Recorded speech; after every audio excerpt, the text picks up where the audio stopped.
Hey guys, tonight we saddle up and ride straight into the scorched heart of the American frontier, where freedom smells like horse sweat and gunpowder, and death is usually wearing boots. You've seen the Hollywood version slick six-shooters, noble gunslingers, and dusty saloons filled with piano tunes and quick-draw duels. But the real Wild West? It was a brutal grind. Fleas in your shirt, whiskey that burned like kerosene, teeth rotting in your skull, and a constant gnawing paranoia that someone or something was always coming for you. We're diving deep into the life of a real outlaw. Not the kind with a silver star or a tragic backstory, but a human being scraping through the splinters of survival, with lawmen behind, no one ahead, and not a whole lot of soul left to spare. Think being an outlaw was romantic? It was more like being hunted game with a smoking revolver and infected saddle sores. And it gets worse. This wasn't just about robbing trains and riding into sunsets, it was living without shelter, drinking whatever didn't kill you, killing when you didn't want to, and sleeping with one eye open and a loaded Colt 45 under your saddlebag pillow. So if you thought the West was a playground of freedom, well, it was. But freedom without rules, that's just a prettier name for hell. So before you get comfortable, take a moment to like the video and subscribe, but only if you genuinely enjoy what I do here. And let me know in the comments where you're tuning in from and what time it is for you. It's always fascinating to see who's joining us from around the world. Now, dim the lights, maybe turn on a fan for that soft background hum, and let's ease into tonight's journey together. It's 1874, the Dakota Territory. The sky's still a deep purple bruise from the night before, stars barely fading. You're lying under a ratty horse blanket that reeks of blood, leather, and something worse you'd rather not identify. Your boots are still on. They always stay on. Too many snakes, too many bugs, too many men willing to cut your toes off just for a bet. Your back aches like it's been stomped on by a mule. The cold seeped in overnight prairie cold, sharp as broken glass and twice as mean. You reach for your hat before your gun. That's a habit. The gun's always close, but the sun's brutal, and even outlaws get sunstroke. Your horse is nearby, tied to a skeletal cottonwood. It's already watching you, snorting hot air into the morning. Smart animal, smarter than some men you've ridden with. Your mouth tastes like tobacco ash and regret. Last night's campfire coffee didn't help. Neither did the stew, if you can call old beans and possum fat stew. You sit up and your ribs creak. The ground's so dry it crunches. Time to move. You saddle up like it's a ritual. Bedroll, check. Ammo, check. Knife tucked behind your back where no one expects it, check. You've got a bandana in your pocket, a busted harmonica you never learned to play, and 12 bullets for your six-shooter. That math only makes sense if you know how to kill before reloading. First stop, a mining camp 2 hours west. There's a store there, and a man who owes you silver. He won't pay, they never do, but you're going anyway.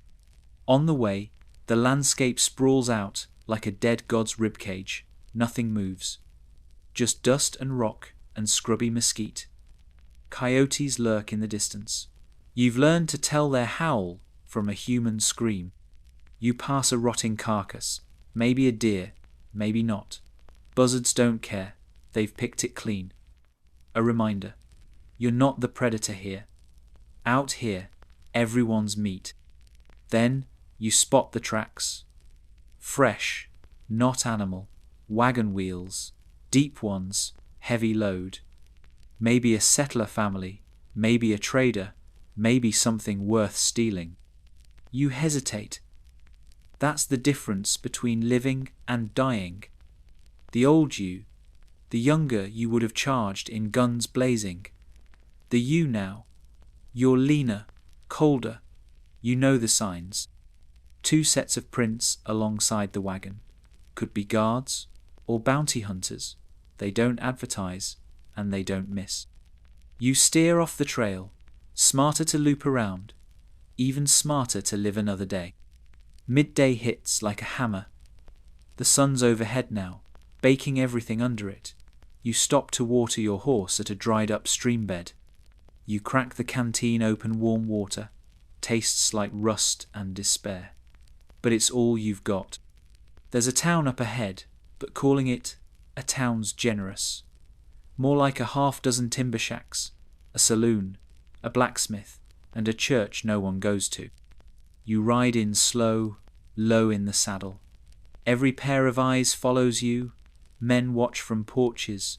A boy pauses, sweeping dust off a porch, good luck with that, and ducks inside. The saloon doors creak. You push in. It's dark, cooler. Smells like spilled beer, spit, and something unwashed. A few rough men play cards at a corner table. One of them has a knife tucked in his boot. The bartender doesn't even look up. You order whiskey. He pours without a word. It's brown, sharp, and probably 40% turpentine. But it burns good, and that's the point. Then you see him, the man who owes you silver. Round face, sweating already, hands shaking as he fumbles his cards. He knows why you're here. You walk over, calm, deliberate. Your boots thump on the wooden floor. Everyone quiets. He offers excuses before you even speak. Didn't get the shipment, ran short, meant to pay, swear it. You don't care. This isn't about silver. This is about respect. You slap the table. Hard. Cards scatter. He reaches under the table. Mistake. Your revolver's already out. The click echoes. Loud. Cold. Nobody breathes. He freezes. You lean in. Real close. Next time, you don't gamble with what ain't yours. He nods. Fast. The coins come quick, more than he owed. Fear's a great motivator. You leave without finishing your drink. Outside, the sun's dipped slightly. Still brutal. Your horse is waiting. You ride out. No celebration, no showdown. Just another day, not dead. That's what it is to be an outlaw. It's not glory. It's not fame. It's surviving. One brutal, dust-choked day at a time. And you're not done yet. The whiskey burn still coats your throat when you ride out of town, but the wind snatches it quick, yanking it from your tongue like it doesn't belong to you. That's fair. Not much does out here. Behind you, the town fades into the dry horizon, just timber bones and whispers now. Ahead, dusk crawls across the plains, like a slow-moving fire, painting everything in bruised amber and soot. The land looks almost beautiful at this hour, but you know better. You've buried enough people in this dirt to know beauty out here is a lie told before it kills you. The trail ahead winds through badland country, jagged rocks, low canyons, gullies that could swallow a man whole. Your horse snorts, uneasy. You rub his neck, not for his sake, for yours. He's the last warm thing in your life that hasn't tried to kill you. You hear it first. That whistle. Too clean for wind, too short for a bird. That's the sound of someone signaling someone else. You don't break stride. You loosen your revolver in the holster. Shift your weight low in the saddle. You've been set up before. Last time, you caught a bullet in the thigh that still screams every time it rains. This time, you plan to scream back. The ambush comes fast. 2 men step out from behind a rocky outcrop, one ahead, one to the side. Amateurs. No real bandit waits until you're in full view.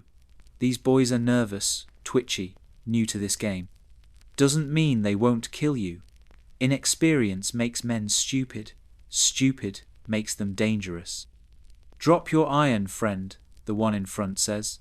His gun hand is shaking. You sigh, and then you move. You twist out of the saddle low and fast, the kind of dismount that gets trained into muscle memory after the first time you're shot at. Your revolver's in your hand before your boots hit dirt. First shot, clean through the shoulder. The one in front spins and drops. Second shot, wide, warning. The one to your side runs, always one who runs. You don't chase. You walk over to the first man. He's still breathing, barely, eyes wide. Probably hadn't killed before, probably never will now. You kneel beside him. You know who I am? You ask. He nods, or tries to. That's the only reason you're still alive. You take his bullets, his knife, and his boots. He won't need them tonight. You leave him there, moaning, on the cold earth. It's almost dark now, the kind of black that eats sound. You ride a few more miles, deeper into nowhere. Every outlaw's got a place. Yours is a sunken alcove in a canyon wall. You found it years ago, maybe by accident, maybe not. Half cave, half grave. You unsaddle the horse. He nudges your shoulder. You share a few bites of jerky. He eats better than you tonight. No fire, not safe, just the dark, and your breath fogging into it. You lean back against the rock, revolver across your lap, and you listen. The night isn't quiet. It's alive. Coyotes yip. Something big splashes in a stream nearby. There's the distant clatter of something metallic, not natural. A pan? Spurs? You can't tell. You don't sleep yet. Your ears are your armor. Eventually, the cold seeps through the fabric, down into your bones. You curse softly and pull the saddle blanket over your legs. The smell of sweat and leather is oddly comforting, like remembering who you are and who you were never allowed to be. You think of your brother, dead 10 years now, Union soldier. They said it was friendly fire. There's no such thing, just bullets that didn't ask for permission. You think of the girl in New Mexico, green eyes. Used to braid your hair before you cut it short. Said you were too good for this life. She was wrong. You were made for it, or it made you. Same thing. Your hand drifts down to the revolver again. It's reflex now, like some people touch a rosary. You're tired. God, are you tired? Not just in the eyes or the spine, tired in your blood, but you can't let go yet. That's the thing. Sleep's not peace out here. It's a bet. You finally drift off shallow, twitchy sleep. Your dreams are the usual blend. Smoke, fire, hoofbeats, screaming. Sometimes you're the one killing. Sometimes you're the one being killed. At one point, you wake. Maybe a noise, maybe instinct, doesn't matter. Revolver in hand. Eyes scanning. But there's nothing, just the cold night staring back. You sleep again. By the time dawn teases the horizon, your limbs ache like you've been in a brawl. Your jaws sore from clenching all night. You stretch, slow, carefully, still alive. That counts. You piss in a bush. Feed the horse what's left of the oats. Check the saddle. Check the gun. Routine is the only religion you believe in now. You ride northeast. No destination. Just away from the last place. That's how it works. Eventually, you pass an old camp, long abandoned, cans rusting in the dirt, a child's doll half buried in the dust. You don't wonder what happened. You already know. The West doesn't keep people. It swallows them. You pass a group of Lakota riders, far off, watching. You nod. They nod back. No one raises a gun. Mutual understanding. We don't need another reason to die today. Midday again. The sun blisters. You ride on. You hear stories sometimes. Towns forming. Railroads coming through. Civilization crawling over the land like a disease. You wonder what it'll look like in 50 years. Will kids still know what you were? Will they tell stories in barrooms about men like you, or forget you altogether? Probably better if they forget. You were never meant to be remembered. You were meant to survive. And maybe, just maybe, to die well. But not today. The sun's behind you now, but it doesn't feel any cooler. The heat doesn't leave with the light. It just sinks into your bones, slow and deep, like guilt. You're riding Cross Valley now, tall grass swaying like it's trying to whisper something. Every step your horse takes rattles a jangle of gear and bones a rabbit's foot, a scrap of cloth, a half-spent horseshoe nailed to your saddlebag. Superstition, maybe. But when the desert's got more ghosts than towns, you start playing nice with spirits, just in case. You're headed toward the ridgeline not because there's anything waiting for you, but because there's nothing behind you worth staying for. That's how most decisions are made these days. Not towards something, away from something else. And then you spot it. Smoke. Not campfire smoke. This is darker, angry. You pull up, narrowing your eyes. About a mile off, downhill. Maybe a ranch, maybe a trap. But smoke means people, and people means stories, the kind that bleed. You ride toward it, slowly, edges of caution rubbing against curiosity. The cabin comes into view like a wound in the prairie, one wall burned clean through, a scorched roof sagging like a dying lung. There's a wagon nearby, tipped over, one wheel spinning lazily in the breeze. Bodies. 2, maybe 3, hard to tell. You dismount slow, real slow, one hand on your gun. The dead aren't armed. A woman, older, chest split open by a blade or a hatchet. A man slumped near her, half his head gone. The third body's smaller, child-sized. You stare too long. It's the smell that makes you look away, sweet and sour, like copper and rot. Then you hear it. A breath, ragged, behind the wrecked wagon. You step around it, boots crunching ash and char. There a girl, maybe 15. Eyes wild, face bloodied, arm bent wrong. She flinches when she sees you, mouth already starting to scream. You raise your hands, slow. I ain't here to finish it, you say. Voice soft, soft as you can manage. She stops. Doesn't relax, but she stops. Who did it? You ask. She doesn't speak, just stares. You squat beside her, the wound on her arm's bad, bone poking through. You've seen worse, you've had worse, but not at 15. Need to set it, you say, or it'll rot and kill you. Still nothing, but she doesn't run, that's something. You grab a strip of cloth from your saddlebag, it used to be a shirt maybe. You pour a bit of whiskey on it. She winces. You look her dead in the eyes. This is gonna hurt like hell. You set the bone fast. She passes out before she screams. You work quick. Wrap the arm. Hoist her onto your horse like she's made of paper. She barely stirs. You look back at the house once. You say nothing. There's nothing to say. You ride north, toward a town you haven't seen in years.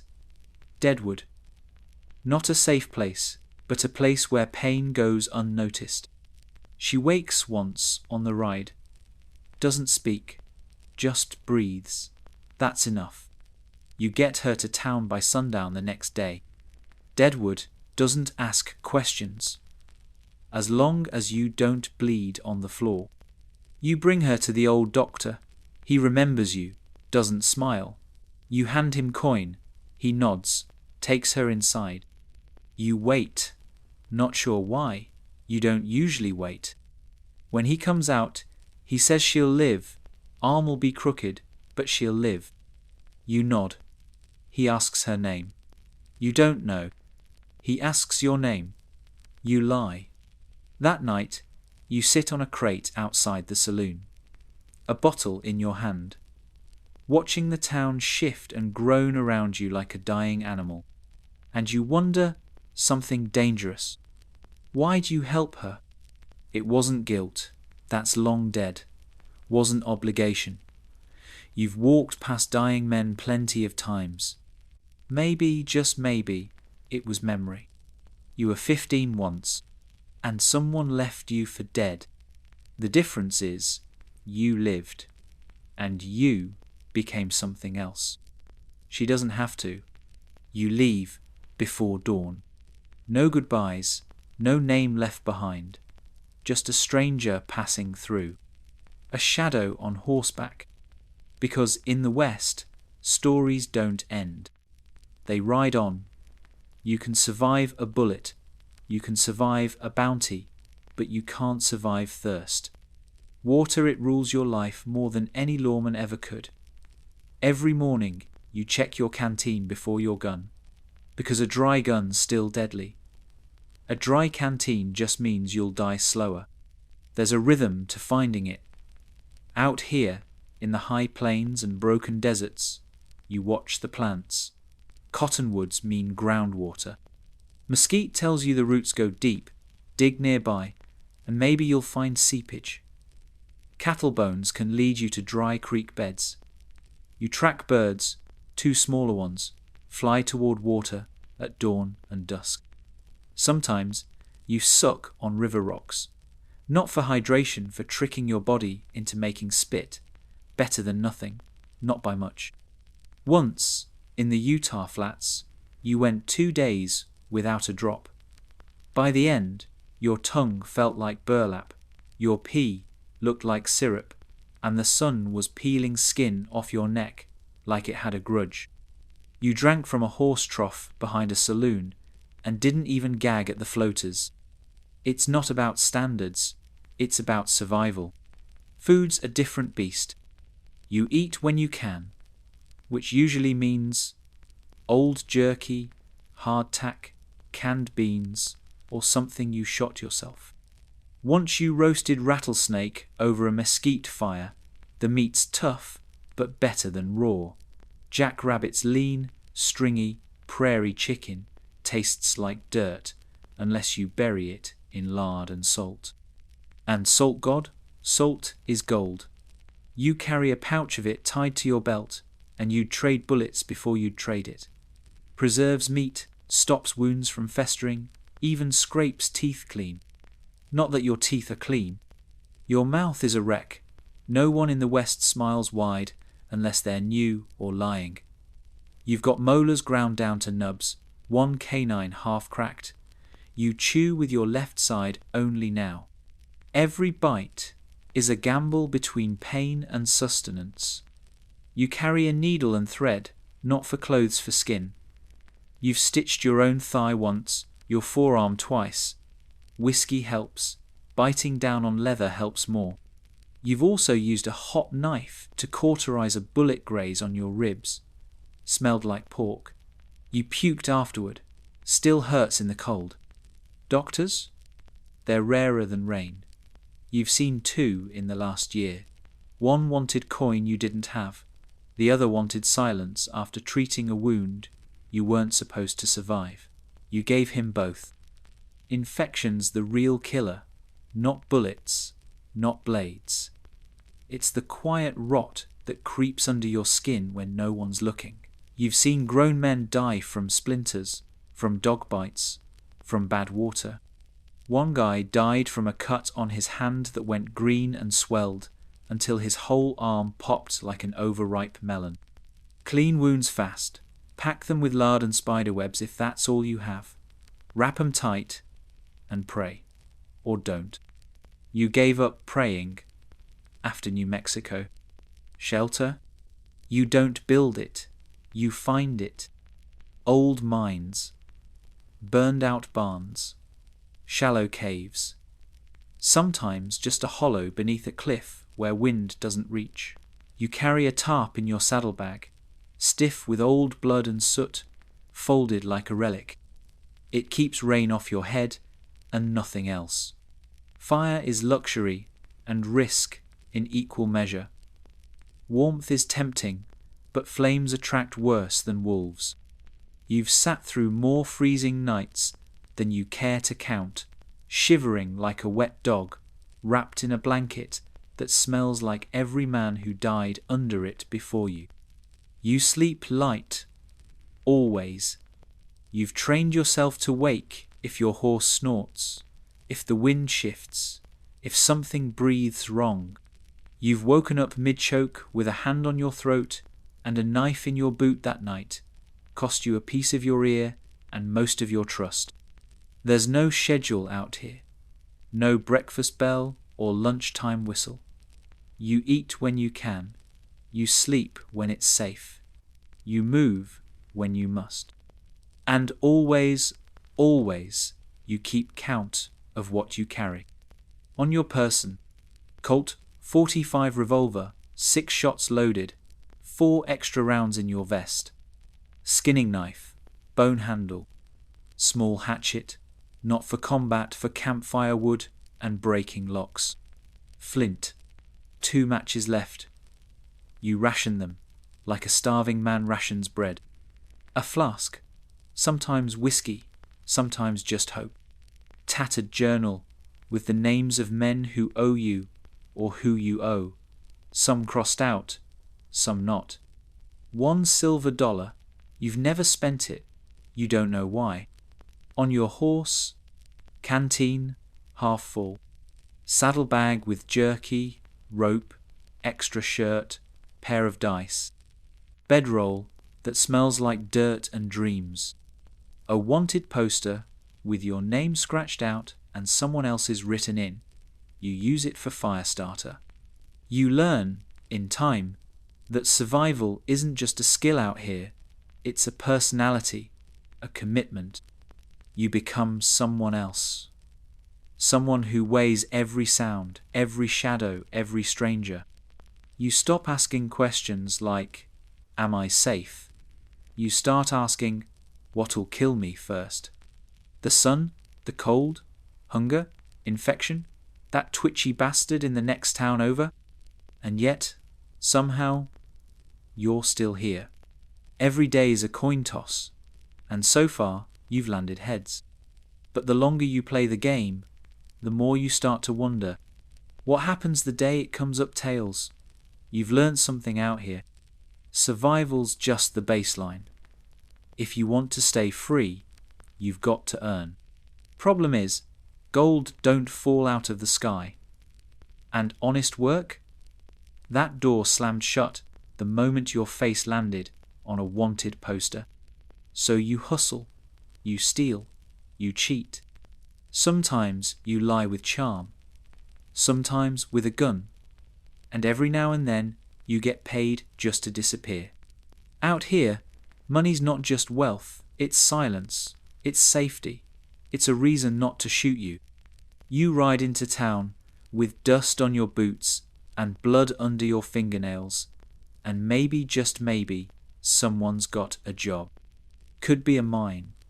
Foreman needs help discouraging poachers on his claim. Could be a brothel girl whose lover got handsy. Could be a landowner with a squatter problem and no stomach for blood. You don't ask questions. You take the coin. You do the job. And if you're smart, you leave before dawn. You've rustled cattle for pay. You've guarded wagons full of stolen whiskey.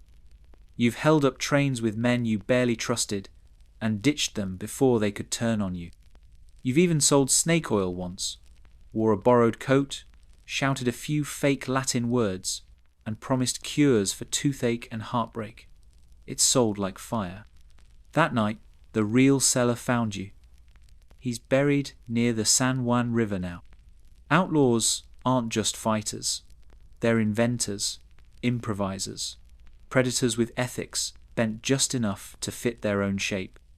You keep track of every dollar.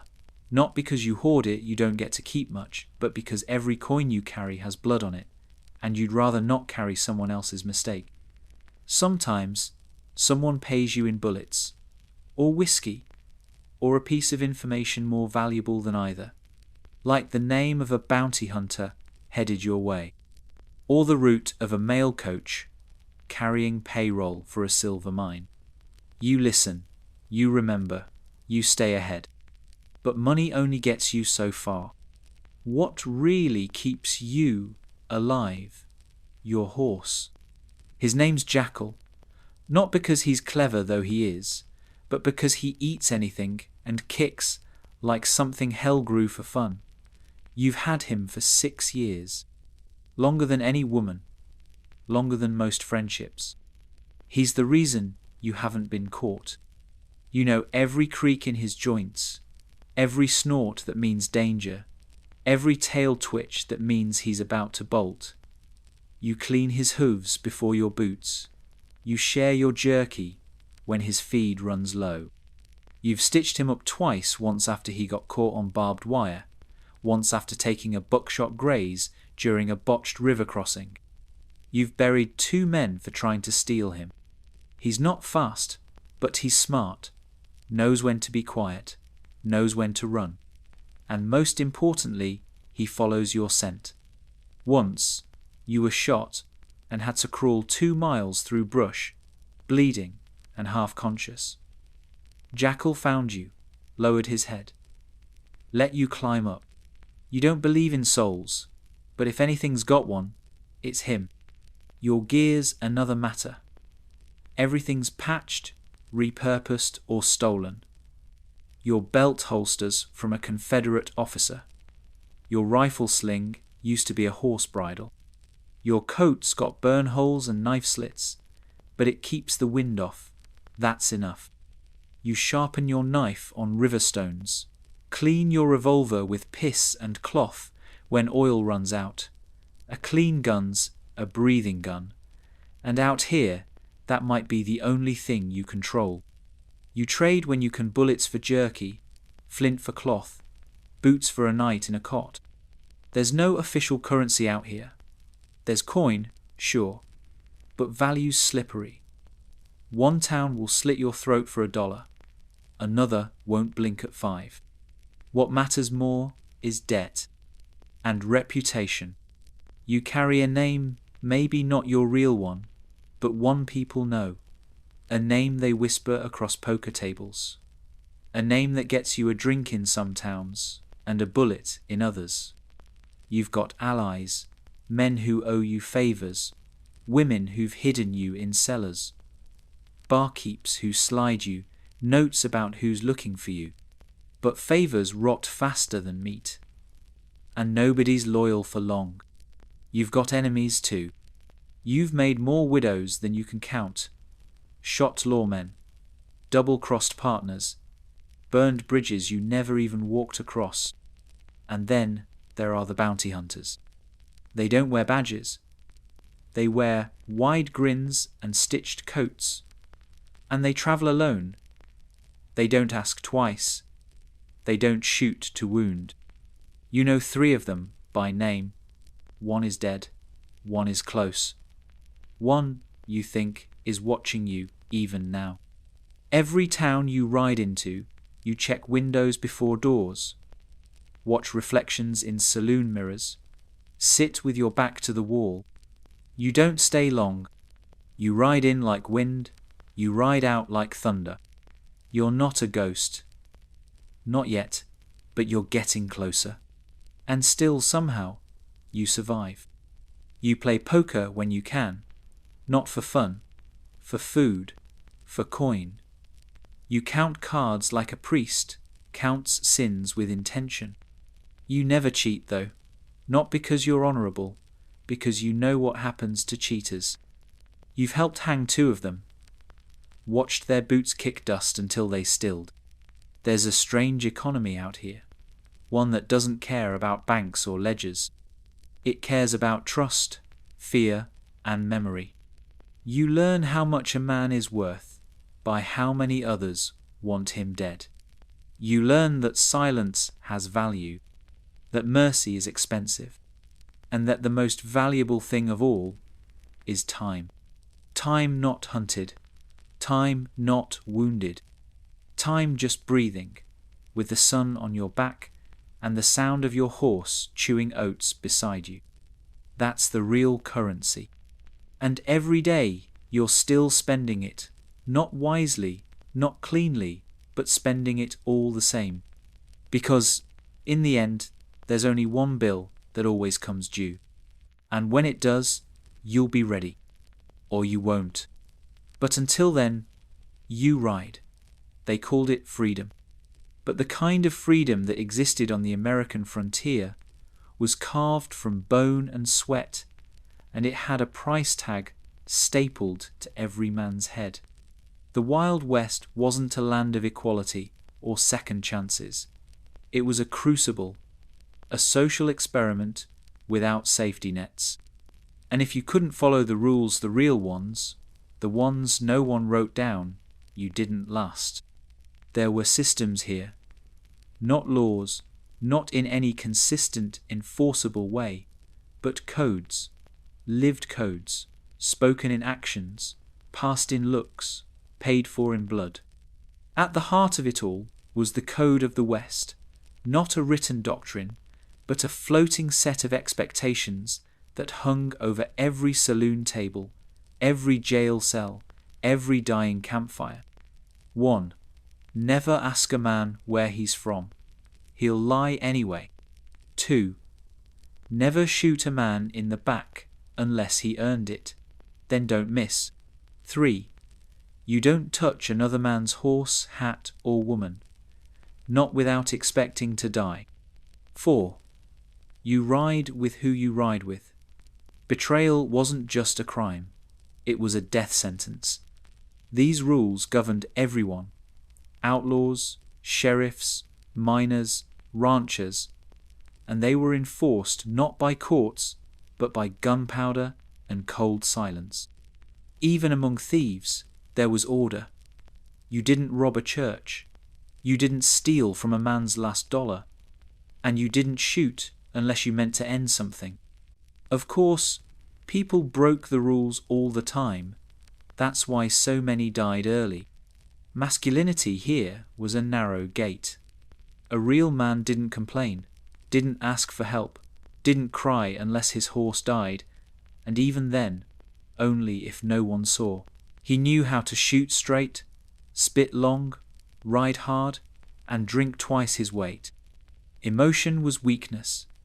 Weakness was a threat. You kept your grief in your boots, your fear in your holster, and your love in the past. And women, well, they were either saints or whores in the eyes of most men, schoolmarms or saloon girls. There was no middle space, no tolerance for deviation. But that wasn't the full truth. Out here, women ran ranches, defended cabins, smuggled guns, and stitched wounds closed under fire. Some ran brothels and had more power than the mayors. Some wore pants, rode astride, and carried knives in their boots. Annie Oakley wasn't a legend because she was cute with a rifle. She was a legend because she outshot every man who challenged her and did it while smiling. There were also women who disappeared into male clothes and male names, choosing the outlaw life without ever telling the world what they left behind. No one asked questions. Not because they didn't care, but because no one wanted to be on the wrong side of their bullet. Race added another brutal layer to the system. The West was never just white. It was black cowboys, Mexican vaqueros, Chinese railroad workers, native resistance fighters, and freedmen seeking land that was always just out of reach. 1 in 4 cowboys was black. That's a fact rarely told in Western tales. They rode alongside white ranchers, but slept in different quarters, fought off cattle rustlers, but never got a seat at the table. Chinese workers built the tracks that stretched civilization westward, and when they weren't needed, they were burned out of towns and blamed for every economic downturn. Mexicans taught white men how to ride, rope, and herd, and then watched their land get stolen piece by piece through treaties written in English. And the native tribes, Lakota, Cheyenne, Comanche, Apache, they weren't just savages in the hills. They were nations, with governments, languages, trade systems, and beliefs stretching back centuries. But the railroad didn't care about legacy. Neither did the cavalry. This was manifest destiny, which meant if you were in the way, you were in the ground. Every town had its hierarchy. The rancher who owned land held more power than the sheriff. The banker more than the preacher. The saloon owner, often a woman, could make or break alliances with a single bottle of bourbon. Lawmen weren't all heroes. Many were ex-outlaws, or drunks, or worse. Some sheriffs were paid in whiskey and rope, more eager to lynch than to try, and the justice they offered was often fast, public, and irreversible. Gallows were permanent fixtures in some towns, not because of how many crimes were committed, but because of how quickly men were judged. Even children weren't spared. Boys as young as 10 worked cattle drives, cleaned saloons, ran telegrams across war zones. Some carried knives, some carried revolvers, few carried hope. Girls were married off at 14, sometimes younger, treated as property more than people. A pretty face in a lawless town was both currency and curse. There were few safe places for softness, few places at all for truth. So people lied about where they came from, about what they did, about who they loved. Names were fluid, pasts were forgotten, and the best way to survive was to become a myth before you became a memory. You didn't confess sins. You bragged about them. You didn't tell stories for accuracy. You told them for survival. And in the rare event someone actually made it out of the West rich and breathing, they bought silence first. Because the truth was uglier than fiction. It still is. The Wild West wasn't a place. It was a fever dream stitched into the seams of expansion, a violent whisper telling broken men that if they just rode far enough, killed hard enough, suffered quiet enough, they could outrun what made them. But no one outran it. They just learned to ride beside it, and sometimes to shoot it first. No one survived the West without believing in something. Outlaws, lawmen, ranchers, drifters, they all carried some kind of faith. Not always in God, often not even in hope, but in rules, signs, patterns. A system of meaning they built from scraps and blood and silence. Because in a world where you could be eaten by wolves, buried by a sandstorm, or shot dead for looking at someone's boots, you needed some kind of structure to keep your mind from slipping into the void. For many, Christianity was that anchor. But out here, it was less about Sunday sermons and more about bartering sin against circumstance. A man might sleep with a brothel girl Saturday night and beg for mercy under a scorched sunrise on Sunday morning. He'd shoot another man in the gut, then tuck a cross into his boot before riding out. Guilt and God rode in the same saddle. There were church houses in towns, small, weathered things with cracked stained glass and bullet holes in the walls. Preachers weren't always sober. Congregations weren't always kind.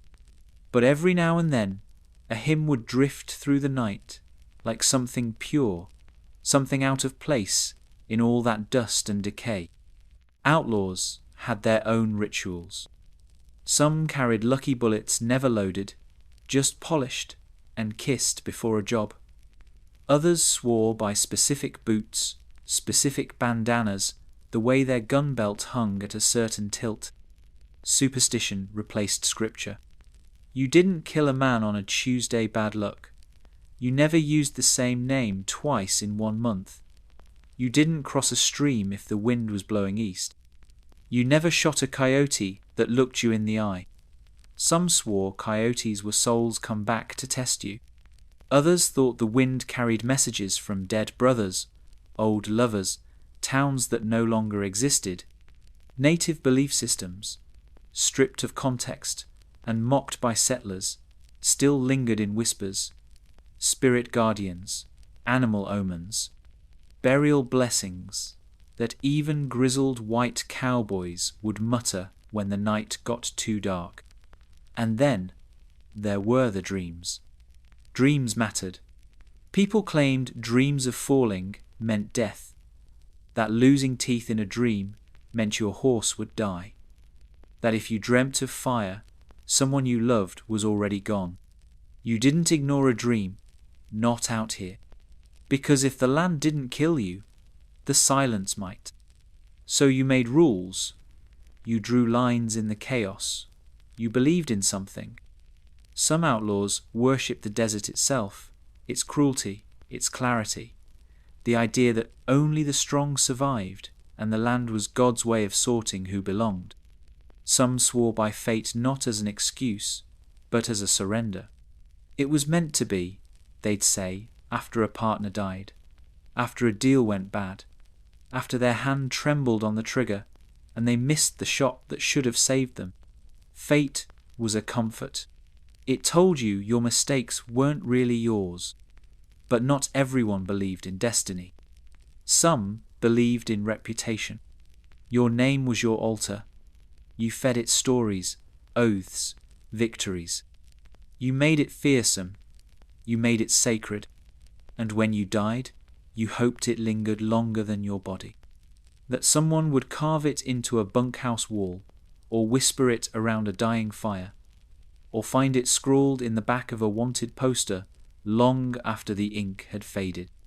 Because out here, a legacy could be the only prayer you had.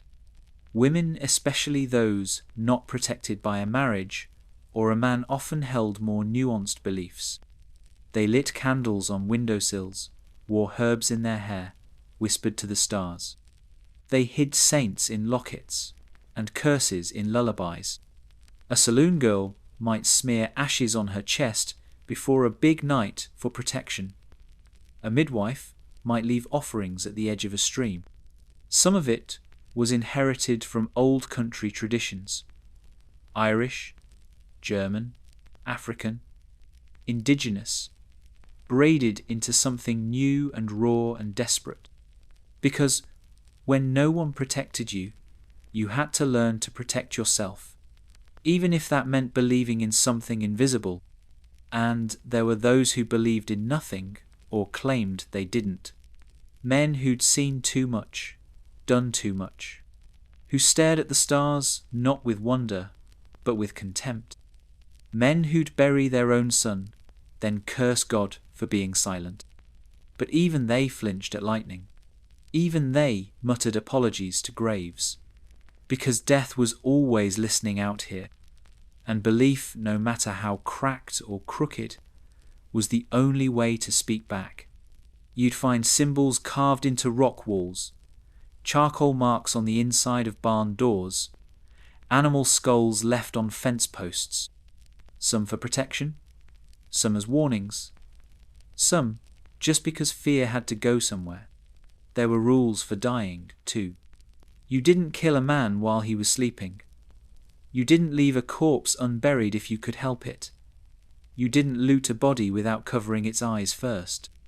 Every man got something close to a ritual, even if it was just a muttered sorry before stripping his boots. Because no matter what you believed, you knew one truth. You'd be next, someday.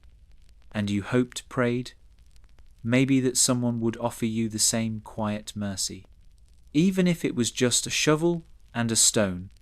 The Wild West wasn't godless. It was crowded with gods, old ones, made from fire and silence and desperation. And every outlaw carried a church in his gut.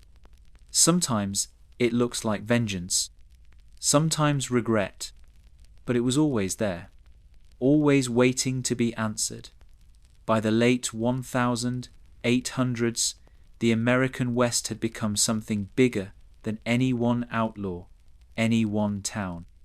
It was an economy, a machine, a raw, churning system of extraction and speculation, brutal in its efficiency and devastating in its appetite. Gold, silver, land, cattle, rail. These were the pillars. The land, of course, came first and last. It was never free, though that lie got printed on pamphlets, sold in saloons, whispered across oceans to desperate men with empty pockets and big dreams. Free land meant stolen land, dispossessed land.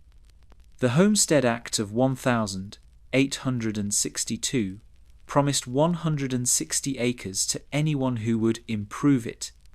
But improve meant fences, ploughs, title deeds written in English, enforced by guns. Indigenous people were given no such papers. Their homes were reduced to squares on maps, their sovereignty erased with ink. The government didn't just encourage expansion, it weaponized it.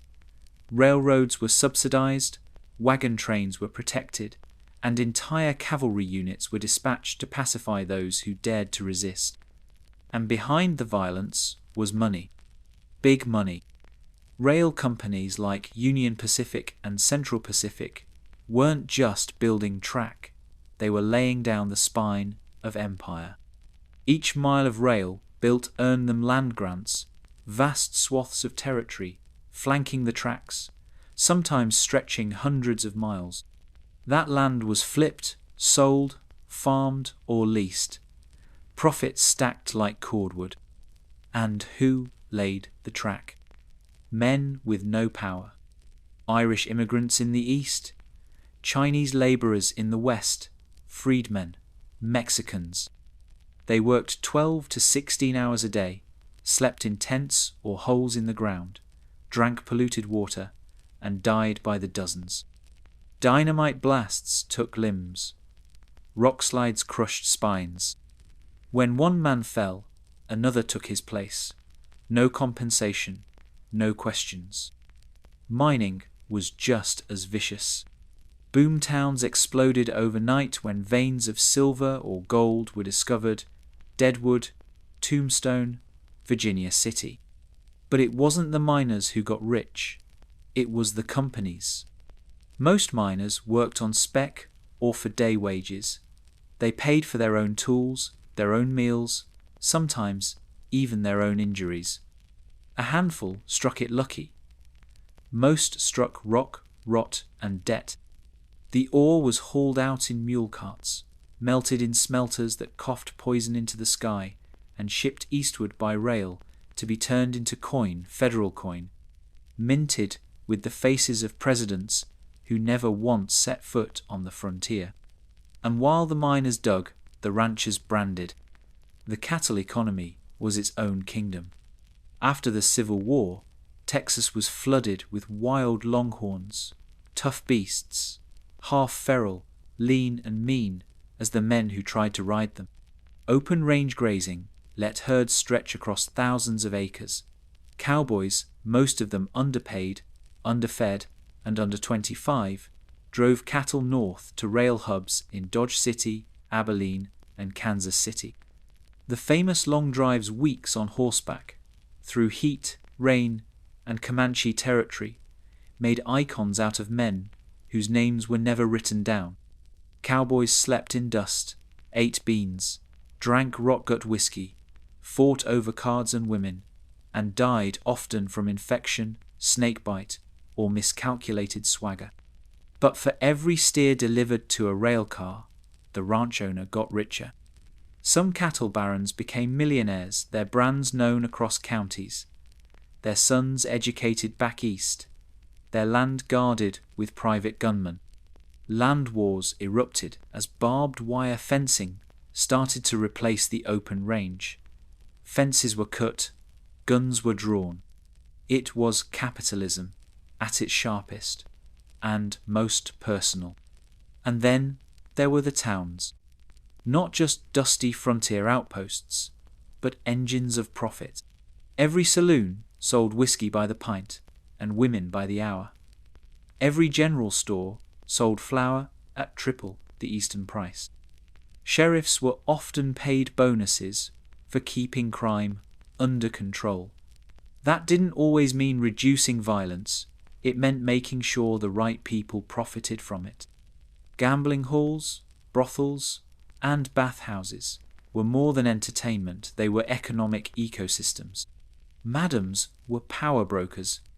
Card sharks were businessmen. Gunmen were freelancers. And behind it all, the bankers. They funded railroad expansion. They bought land cheap and sold it dear. They foreclosed on homesteads when the rains didn't come and the wheat didn't grow. Debt was the secret sheriff of the West. A man could die free and broke, or rich and owned. And for the thousands who came chasing wealth, only a few found it. The rest, they toiled. Or they turned to outlawry. But even crime had an economy. Stagecoach robberies were high-risk, low-yield ventures. Trains were better, but harder to hit. Bank heists were rare and almost always suicide. Most successful outlaws diversified. Horse theft, extortion, bounty fraud, protection rackets. And fence networks, men who specialized in laundering stolen goods, kept the black market flowing smooth as whiskey. There were entire underground networks stretching from Texas to Wyoming, with codes, signs, and whispers passed along telegraph lines or saloon chatter. You didn't need a gun to survive in the West.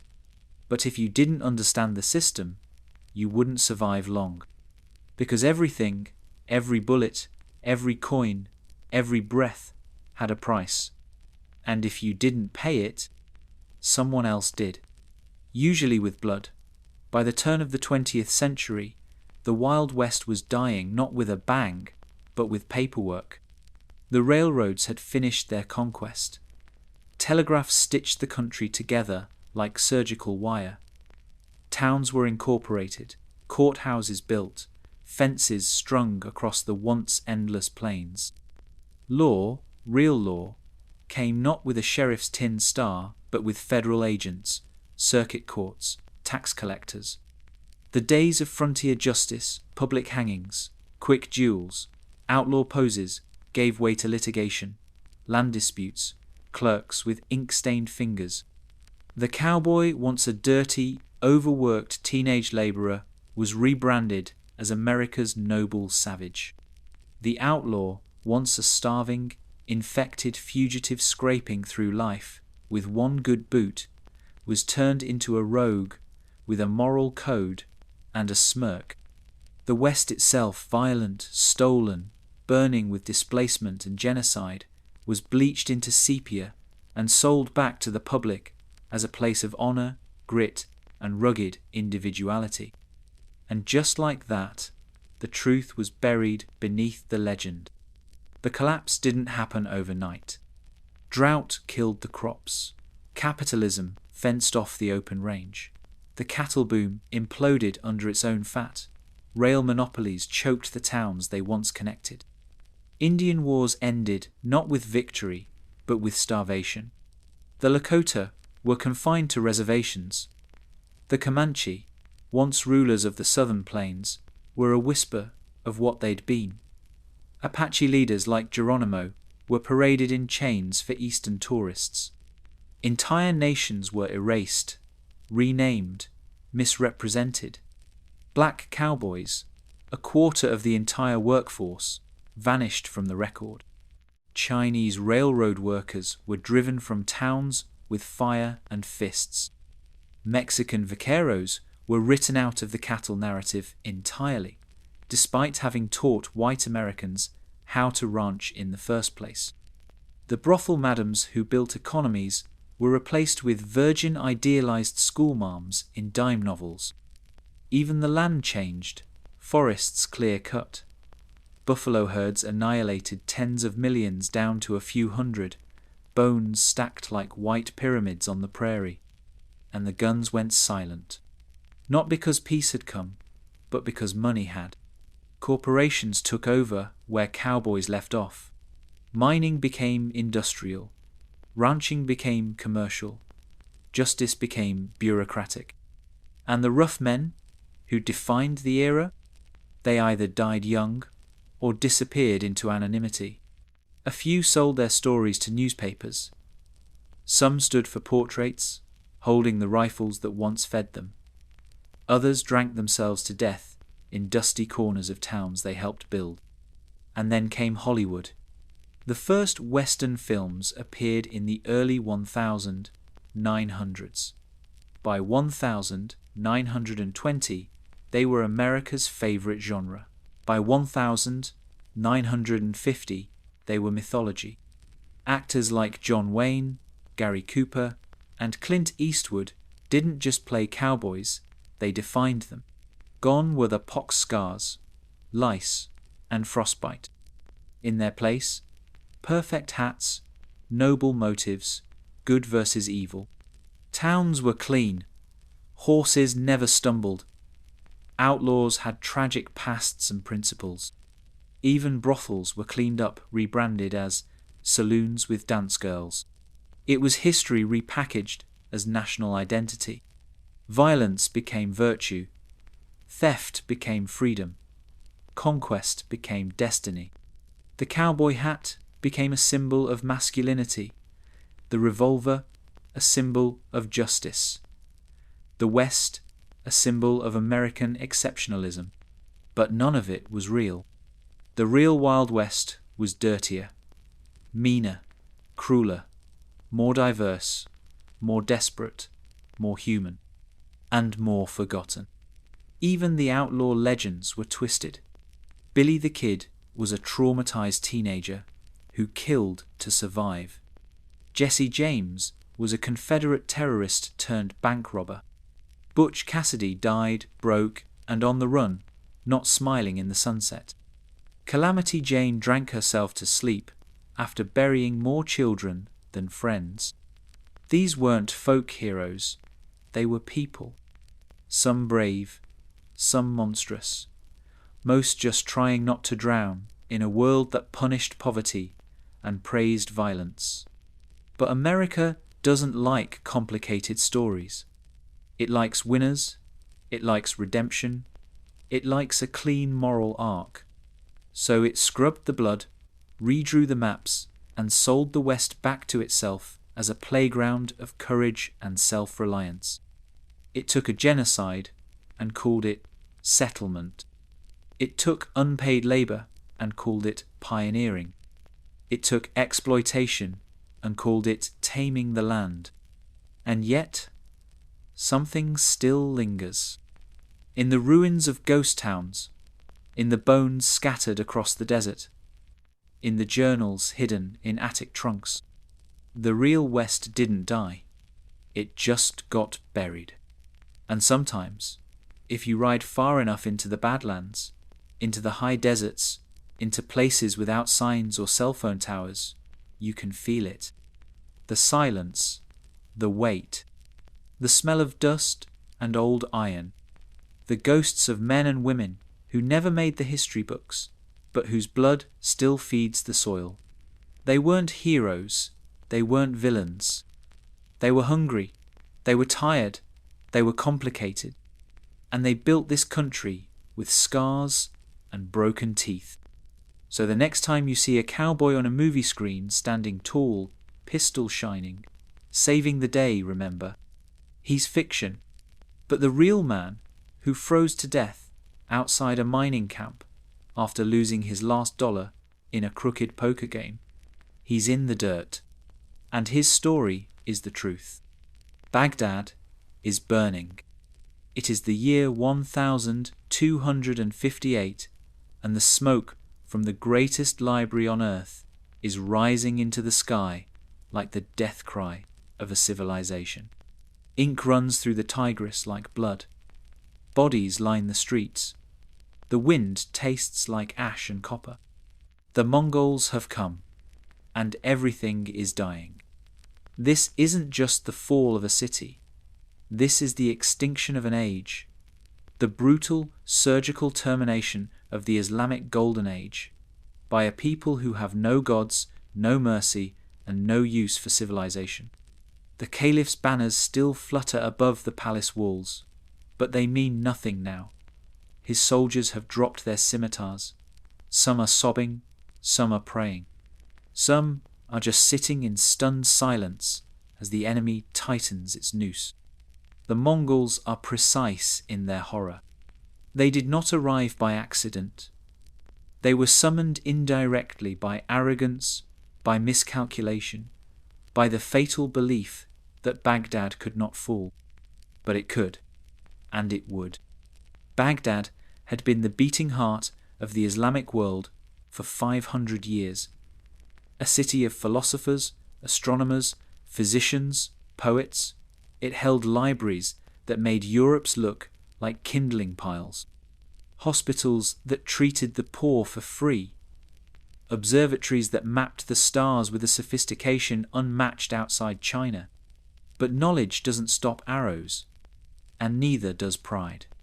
The story begins months earlier, when Hulagu Khan, grandson of Genghis, rode west at the head of a nightmare.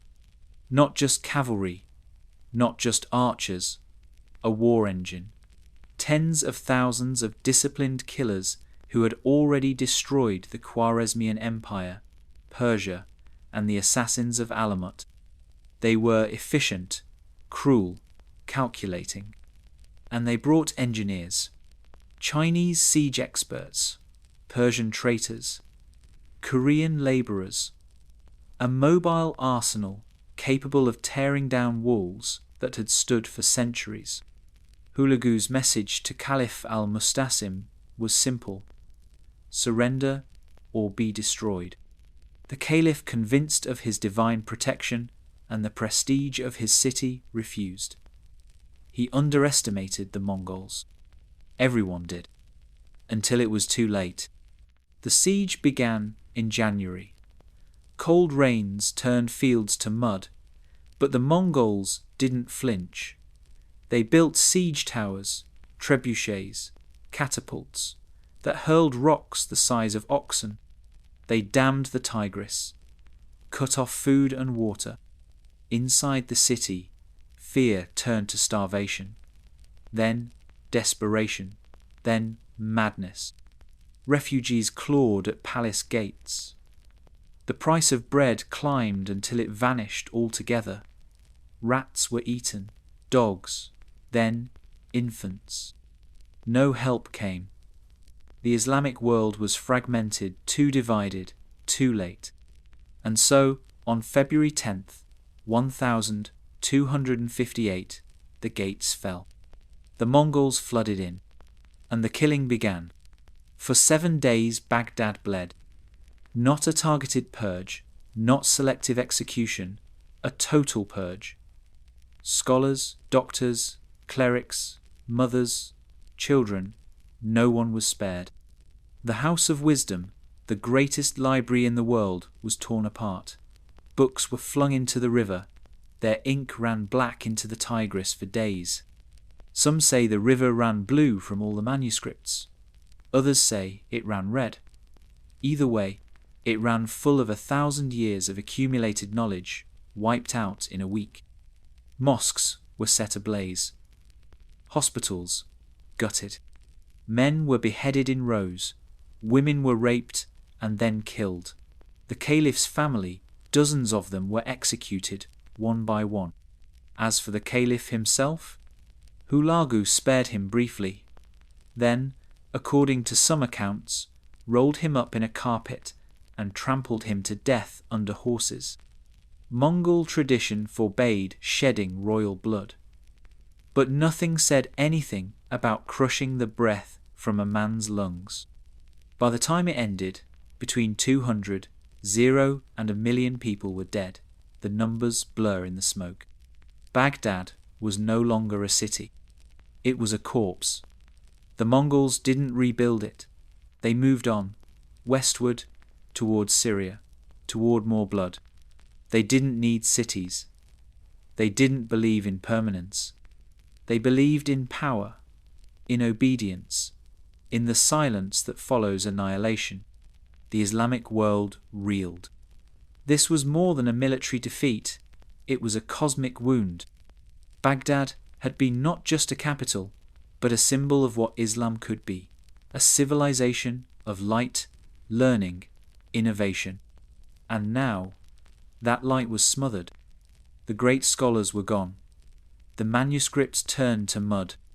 The flame of inquiry, mathematics, astronomy, medicine flickered under the weight of loss. It would never burn as brightly again. Some tried to rebuild. Later dynasties patched the city's bones. But Baghdad, as it had been the crown jewel of the Abbasid Caliphate, was finished. Hulagu rode east with gold and silence in his wake. And the world took a breath it wouldn't exhale for centuries. Because something had changed. A warning had been written in fire. No city is eternal. No civilization is immune. And knowledge, no matter how vast, can still drown beneath the boots of men who worship only conquest. To understand why Baghdad fell, not just physically, but spiritually, you have to understand the Mongols. Not just their violence, their method. They weren't barbarians. That's a myth. One spread by the people who couldn't understand how an empire with no cities, no cathedrals, no standing armies could dismantle the known world like it was made of straw. They weren't savages, they were surgeons, with swords, and they knew exactly what they were doing. At their peak, the Mongol Empire stretched from Korea to Hungary, the largest contiguous land empire in human history. They didn't conquer this through chaos. They conquered it through precision. Their military wasn't just a horde, it was a lattice of discipline, strategy, and terror. First, mobility. A Mongol soldier rode with 5 horses, not just for speed, but for endurance. He rotated them, always keeping one fresh. A Mongol army could travel 60 to 100 miles a day, outpacing every enemy, outflanking every defense. They lived on horseback, slept in the saddle, ate while riding, and their arrows whispered death. The Mongol composite bow could pierce armor at 300 yards. It was short enough to use while riding, but deadly at range. A Mongol archer could loose 6 arrows per minute while galloping at full speed. Now imagine 10-0 of them, not just attacking coordinated. Mongol military structure was decimalized. Units of 10, 100, 1-0, and 10-0, each with a commander. Orders flowed fast. Formations shifted mid-battle like schools of fish. They feigned retreat to lure enemies into ambush. Surrounded cities waited until they starved, then offered terms usually once. Refusal meant extinction. And when a city resisted, the response was not just conquest, it was example.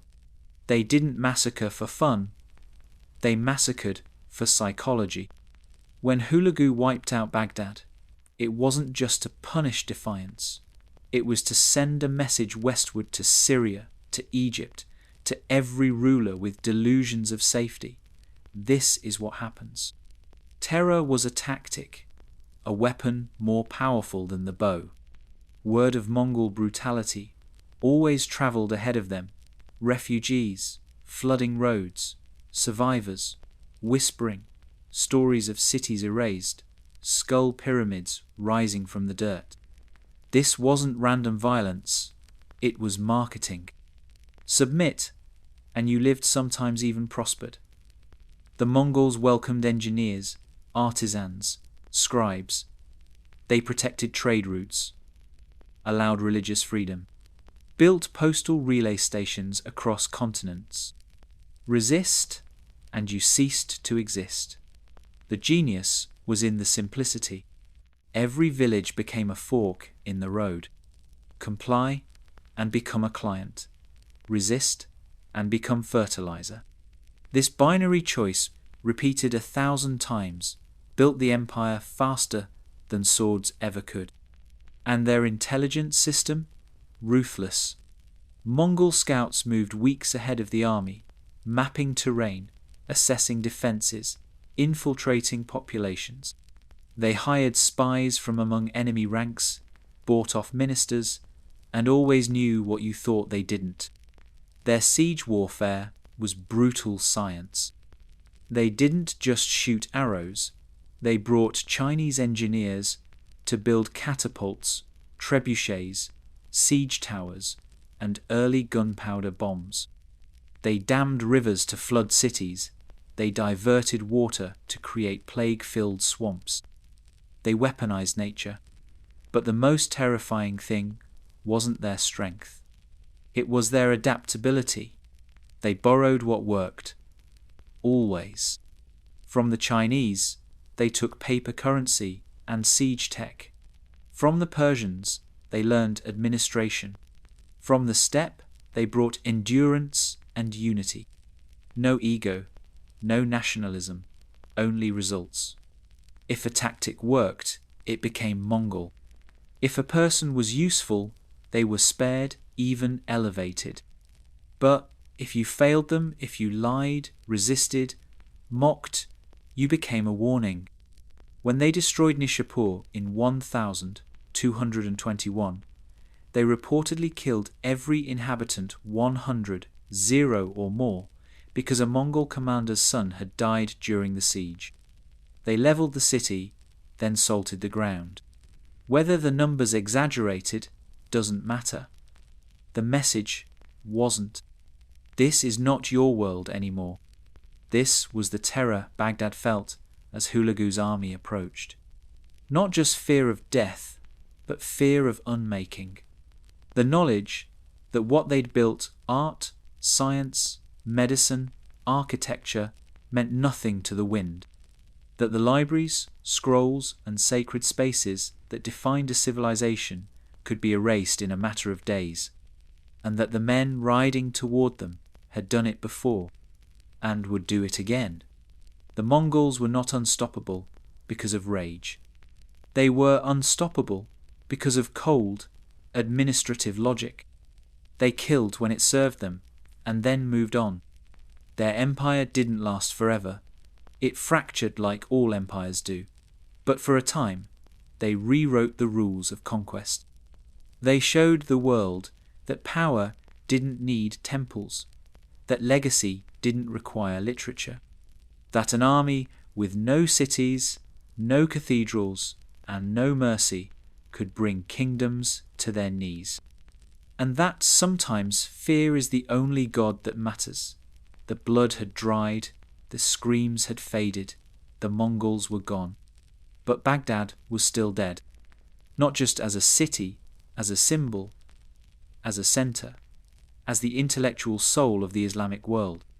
Before 1258, Baghdad wasn't just a capital, it was a lighthouse casting beams of knowledge, science, and art into a world that, for centuries, had been drifting in medieval fog.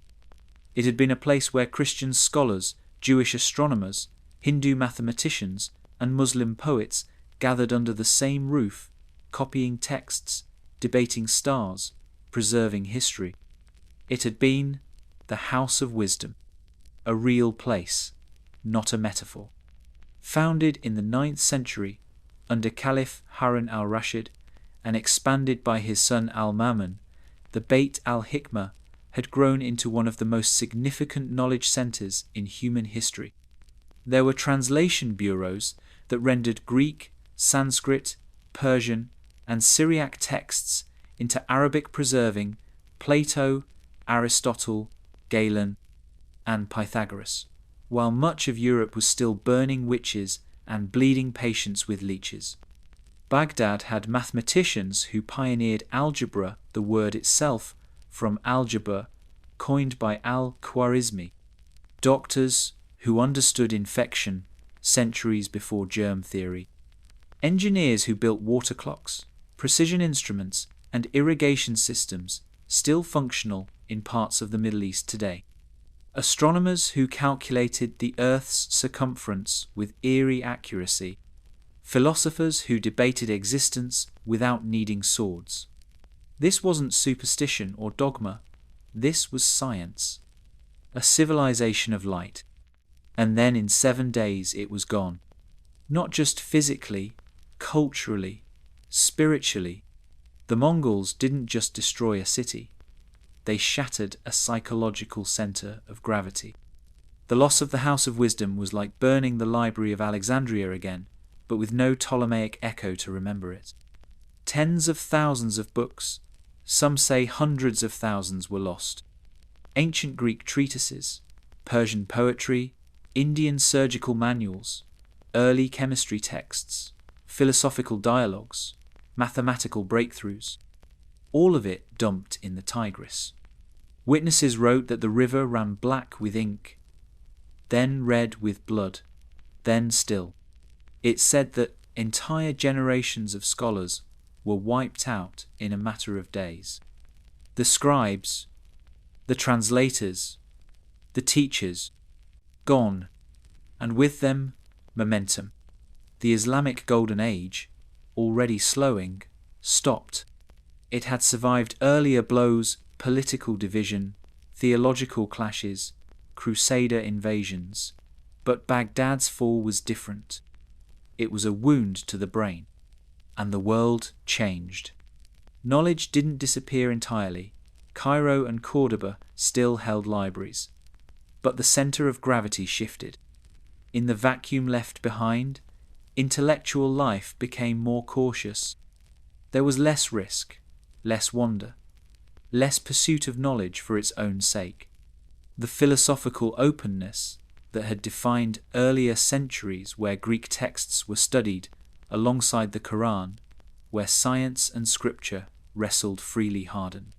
In some places, orthodoxy took root where inquiry once bloomed, and in time, the Islamic world, once the beacon of human advancement, fell behind the West it had once inspired. Europe, meanwhile, was beginning to stir. The Renaissance would rise from the ashes of plague and war, fed in part by the translated texts that had once passed through Baghdad's hands. Ironically, many of the classical works Europe would rediscover in the 15th century had been preserved by Muslim scholars centuries earlier. Scholars now dead, their libraries drowned in ink.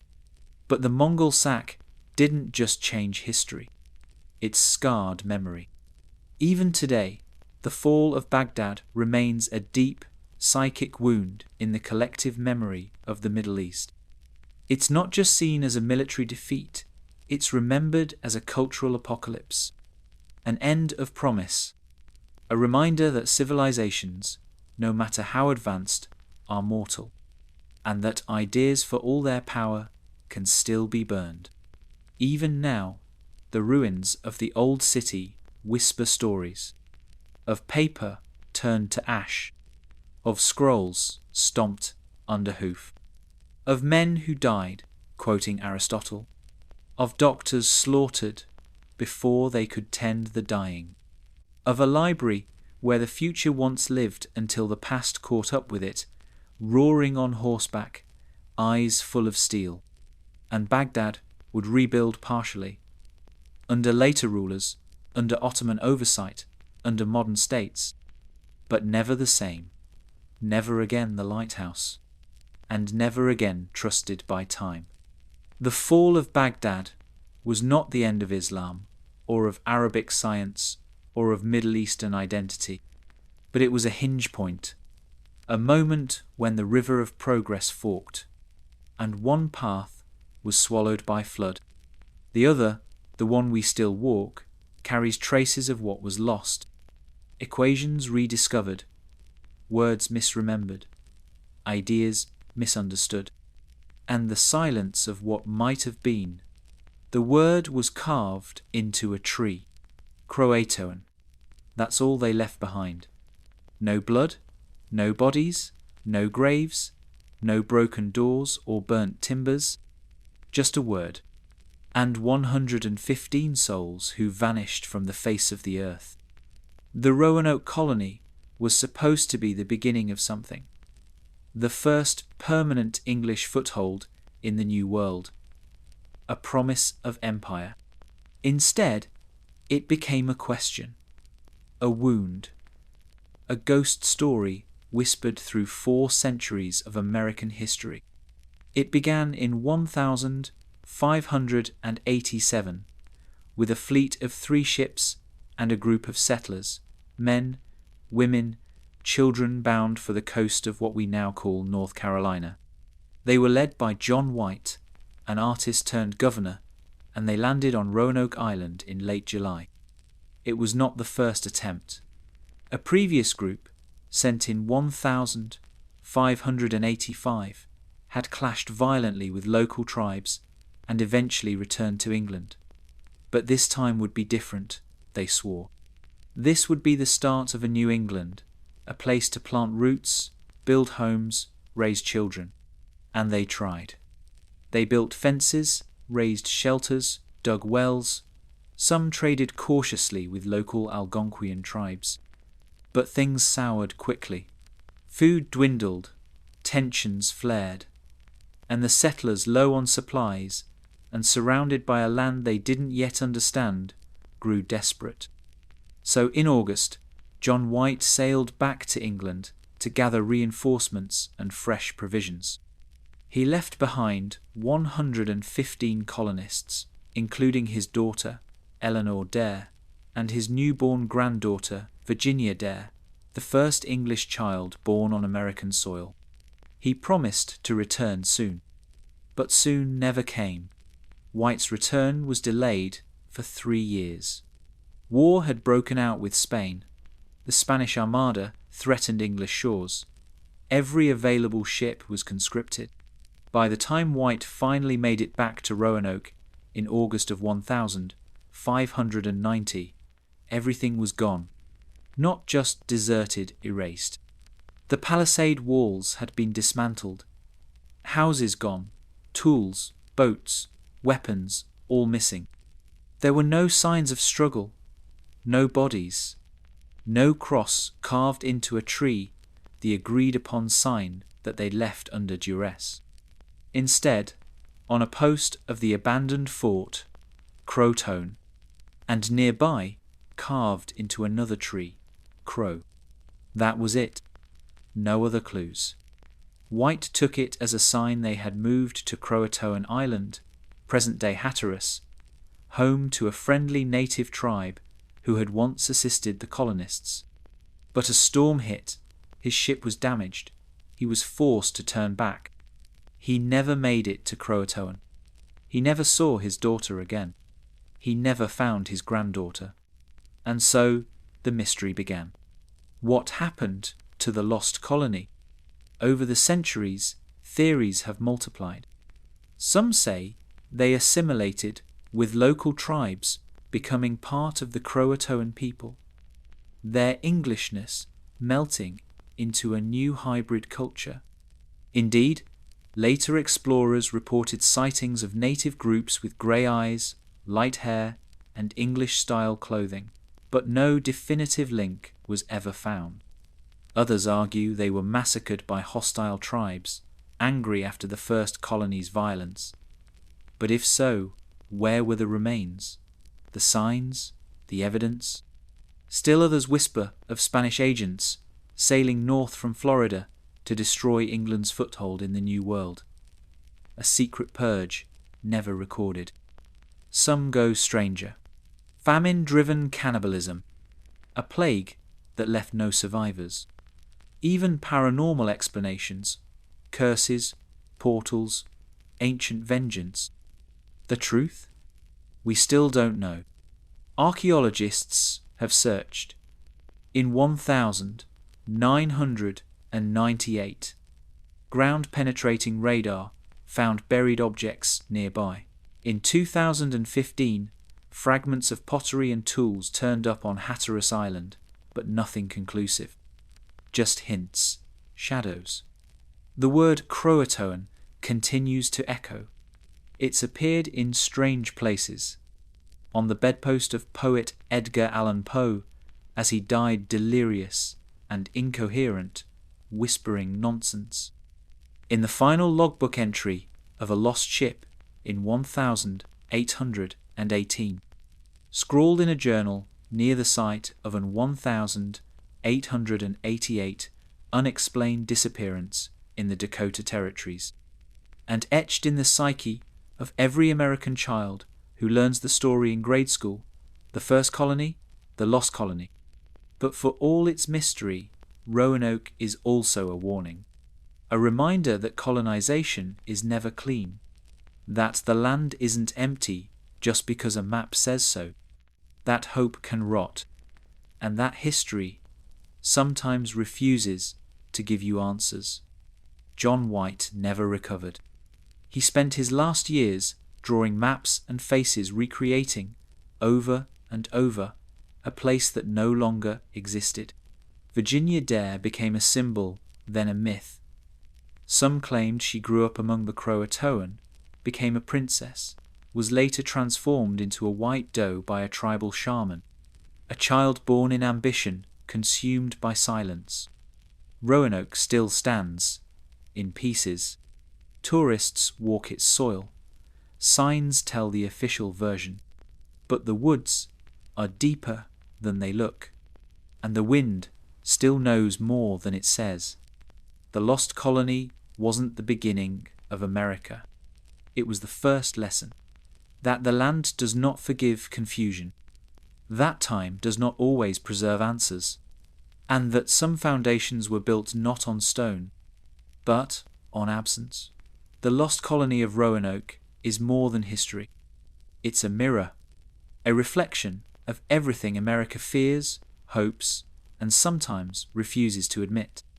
Over the centuries, Roanoke has morphed from a failed colonial experiment into a sprawling myth, a legend embroidered with ghost stories, folklore, and uneasy questions about what it means to belong. It's a story of disappearance, yes, but it's also a story of identity. Americans have always been fascinated by beginnings, the clean slate, the untouched land, the pioneers who tamed wilderness. But Roanoke complicates that. It refuses the tidy narrative of conquest.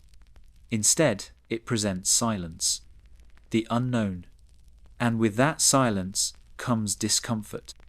Was Roanoke a warning? That colonization is fragile, that settlers were never truly welcome, that the land has memories older than maps, that some stories don't want to be told? Because as the story grew, so did the mythology. By the 18th century, Roanoke had become a ghost story. Local legends spoke of strange lights in the forest, of white-faced children wandering near the old fort site, of whispers on the wind. Some claimed the Croatoan tribe had a curse, that any outsider who tried to find the colony would disappear, swallowed by the swamp and silence. Poets and writers seized the mystery. In the 19th century, John White's sketches were republished. Virginia Dare became a symbol of lost purity, a child lost to the wilderness, part saint, part spirit. Folklore transformed her into a mythical figure, a princess, a prophetess, a victim of fate. The mystery inspired countless novels, plays, and later, movies, each rewriting the story to fit the anxieties and desires of their time. During the Cold War, for example, some theories speculated Roanoke had been abducted by aliens, a sign of national vulnerability and the unknown threats of the modern era. Others read it as an allegory for the fragile American identity itself, caught between hope and loss, civilization and wilderness. In the 20th and 20 honest centuries, Archaeological efforts have brought new hope shards of pottery, tools, even skeletal remains found near Hatteras Island, hinting at possible assimilation or relocation. But the definitive answer remains elusive. Even with technology ground-penetrating radar, DNA analysis, the lost colony, keeps its secrets. It has become a cultural touchstone for uncertainty. A story about what happens when history loses track of people. When voices are silenced, whether by violence, neglect, or time. And perhaps most importantly, a story about what it means to vanish. To be forgotten. In a country obsessed with memory and legacy, Roanoke is a paradox. A monument not of stone, but of absence. It challenges the narrative of progress and manifest destiny, reminding us that some stories are written in the spaces where people disappeared. For historians, it's a puzzle. For artists, a muse. For descendants of native peoples, a painful reminder of displacement and resilience. For all of us, a whisper in the woods. The Lost Colony tells us that history isn't just what's written down. It's also what's missing, what's been erased, what waits just beyond the edge of the map. And maybe, just maybe, that's the most important story of all. She began as a concubine, one among hundreds in the Forbidden City. A young woman named Chixie, born in 1835 to a minor Manchu family, arriving at court with little more than her wit and ambition. No one could have predicted she'd become one of the most powerful figures in Chinese history. The Qing dynasty, already creaking under internal decay and foreign pressure, was on the brink when Cixie entered the palace. She was clever, shrewd, and fiercely determined. At 16, she caught the emperor's eye, Emperor Xianfeng, and quickly rose to favored status. Then came a brutal twist of fate. The emperor died suddenly in 1861, leaving behind a young heir, the Tongji emperor, only 5 years old. In a palace rife with intrigue and factionalism, Cixie seized power as Empress Dowager and Regent, effectively ruling China behind the throne. She ruled with an iron fist, navigating a male-dominated court full of eunuchs, generals, and foreign diplomats. Her reign was marked by contradictions. On one hand, she resisted radical reforms, conservative and suspicious of Western influence, wary of destabilizing her fragile power base. On the other, she oversaw selective modernization, supporting the self-strengthening movement, modernizing the navy, building railways, and promoting new schools. She was ruthless to enemies. She imprisoned reformers. She crushed rebellions. She outmaneuvered rivals with cunning political gambits. Yet, she was also a patron of the arts, commissioning intricate palace renovations and championing traditional Chinese culture. Her life was a constant balancing act between tradition and modernity, isolation and diplomacy, power and survival. She famously halted the 100 Days Reform of 1898, a rapid modernization attempt by staging a palace coup, placing the young Guangxu emperor under house arrest and consolidating her control. Foreign powers saw her as a symbol of China's decline, stubborn, backward, an obstacle to progress. But Chinese perspectives are far more complex. Some view her as a villain who clung to outdated systems, blamed for the empire's eventual collapse in 1911. Others see her as a survivor, a woman wielding unprecedented authority in a patriarchal world, keeping the empire intact as long as possible. Her court was a microcosm of late Qing tensions, traditional Confucian values versus emerging nationalist ideas. Resistance to foreign domination versus grudging accommodation. The old imperial order versus the pressures of revolution. Cixie's personal life was equally turbulent. She bore a son who died young. She fostered a daughter who became Empress Dowager after her death. She loved opulence, jewels, palaces, elaborate ceremonies, yet lived under the constant threat of betrayal and assassination. Her death in 1908, just a day after the Guangxu Emperor's mysterious demise, remains shrouded in suspicion. Some say poisoning, others natural causes. Her passing marked the end of an era. The Qing dynasty fell shortly after, swept away by revolution and modernity's tide. Yet, Cixie's legacy endures: a woman who defied expectations, shaped a nation's last gasp of imperial power, and became a figure of legend and debate. Historians continue to wrestle with her story. Was she a despot or a pragmatist? A tyrant or a trailblazer? An obstacle or a guardian? The truth is tangled. But her life reminds us, history isn't black and white. It's a tapestry woven from ambition, fear, resilience, and contradiction. And sometimes the most powerful stories come from those who refuse to be forgotten, even when the world wants to erase them.